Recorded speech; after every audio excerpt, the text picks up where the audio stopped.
Ready? Don't, please don't open it. Roll around. 1, 2, 3, go. तो अगर आप भारत से Dubai, Saudi, Qatar, Oman, Bahrain या किसी भी देश की यात्रा करते हैं तो आज ये खबर आखिर तक जरूर देखिएगा। दिल्ली एयरपोर्ट पर एक ऐसा मामला सामने आया है जिसने हर यात्री को सोचने पर मजबूर कर दिया। एक पति पत्नी आराम से अपनी फ़्लाइट पकड़ने एयरपोर्ट पहुंचे थे। सिक्योरिटी चेक शुरू हुआ और अचानक सीआईएफ अधिकारी ने उन्हें रोक लिया। कुछ ही सेकंड बाद यात्री ने अधिकारी से कहा, साहब जो सामने रखा है वो सब आप ले लो, बस मुझे जाने दीजिए। लेकिन इसके बाद अधिकारियों ने ऐसा कदम उठाया कि कुछ ही मिनट में बड़े बड़े ऑफिसर मौके पर पहुंच गए। अब सोशल मीडिया पर जो लोग पूछ रहे हैं, क्या एयरपोर्ट पर कोई नया नियम लागू हो गया है? क्या अब छोटी सी गलती पर भी गिरफ्तारी हो सकती है? आखिर उस यात्री के पास ऐसा क्या था जिसे देखकर पूरा मामला बदल गया? पूरी सच्चाई घटना जानिए, क्योंकि ये खबर यात्री के लिए है। तो दोस्तों, पिछले कुछ दिन से सोशल मीडिया पर एक खबर बहुत तेज़ी से वायरल हो रही है। कई लोग इससे नया कानून बता रहे हैं, तो कुछ लोग कह रहे हैं कि एयरपोर्ट पर नया कानून, नया नियम लागू हो गया। लेकिन सच्चाई क्या है, आज हम आपको पूरी घटना शुरू से आखिर तक बताएंगे ताकि किसी भी तरह की गलतफहमी ना रहे। यह घटना दिल्ली के इंदिरा गांधी इंटरनेशनल एयरपोर्ट की है, बताई जा रही है। जानकारी के अनुसार एक यात्री अपनी पत्नी के साथ कोलकाता जाने के लिए एयरपोर्ट पहुंचा था। दोनों सामान्य यात्री जो है सिक्योरिटी चेक के लिए लाइन में खड़े हुए थे। सब कुछ बिल्कुल सामान्य चल रहा था, लेकिन जैसे ही सीआईएफ के सब इंस्पेक्टर सुरक्षा जांच शुरू की, मामला अचानक बदल गया। अधिकारियों ने हैंड बेल्ट मेटल डिटेक्टर से जांच शुरू की। जैसे ही डिवाइस यात्री के पैरों के पास पहुंची, लगातार तेज बीप की आवाज़ आने लगी। अब अधिकारी को शक हो गया कि कुछ न कुछ ज़रूर गड़बड़ है। इसके बाद यात्री को विस्तृत तलाशी शुरू की गई। यह पूरी जो कहानी है वो पूरी तरह से बदल गया।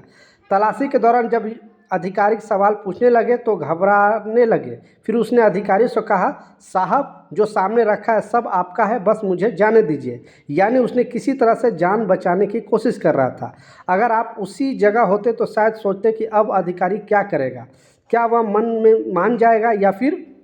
यात्री की बात सुनकर अधिकारियों के चेहरे पे हल्की मुस्कान आई। उन्होंने शांत आवाज़ में कहा, जरा साइड में आइए। यात्री को लगा कि शायद बात बन गई, लेकिन असली खेल अब शुरू हुआ है। जैसे ही वह साइड में आया, अधिकारी ने तुरंत अपने वरिष्ठ अधिकारियों को पूरी जानकारी दे दी। कुछ ही मिनट में सीआईएफ जो वरिष्ठ अधिकारी हैं वहां पे जांच के लिए पहुंच गए। अब मामला पूरी तरह से गंभीर हो चुका था। जब पूरी जांच हो गई तब पता चला कि यात्री के पास से 1 किलो 21 किलोग्राम यानी 1 किलो 21 ग्राम का सोना बरामद हुआ। रिपोर्ट के अनुसार उसकी कीमत करीब 1,85,00,000 रुपए बताई गई। इसके अलावा उसके बैग से करीब 1,97,00,000 रुपए नकद भी बरामद किए गए। पूछताछ में जब इन चीज़ों के बारे में जानकारी मांगी गई तो वह संतोषजनक जवाब नहीं दे सका। इसी दौरान उसने अधिकारी को रिश्वत देने की कोशिश भी की, लेकिन सीआईएफ अधिकारी ने ईमानदारी का मिसाल पेश करते हुए रिश्वत लेने से साफ इनकार कर दिया।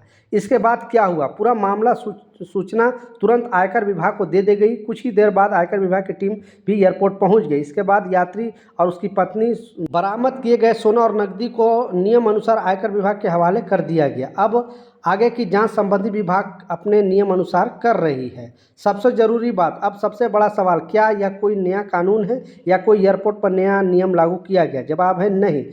इस मामले में अब तक ऐसी कोई आधिकारिक जानकारी नहीं आई है। कोई नया एयरपोर्ट कानून या नया सुरक्षा नियम लागू नहीं किया गया है। ये कार्रवाई पहले ही लागू सुरक्षा प्रक्रिया के संबंधित कानून के तहत की गई। इसलिए सोशल मीडिया पर चल रहे हर बात पर आंख बंद करके भरोसा करने लायक नहीं है। सीख क्या मिलती है, अगर आप भारत या विदेश में यात्रा करते हैं तो अपने साथ रखे कीमती सामान, नकदी या अन्य वस्तु के बारे में नियम की जानकारी पहले से रखें। अगर अधिकारियों कोई सवाल पूछे तो सही जानकारी दें और महत्वपूर्ण बात यह है कि किसी भी सरकारी अधिकारी को रिश्वत देने की कोशिश ना करें। अब उन पर गंभीर आरोप ये भी लगा है, इसलिए आपके पास जो भी है वो सही सही बता दें और किसी को वहाँ पे ख़रीदने की कोशिश ना करें जैसे और जगह पे लोग करते हैं। तो ये कुछ अपडेट था, कुछ जानकारी था, मैं सोचा आप लोगों के साथ शेयर करूं। मिलता हूं नए अपडेट के साथ, नई जानकारी के साथ। जब तक जय हिंद।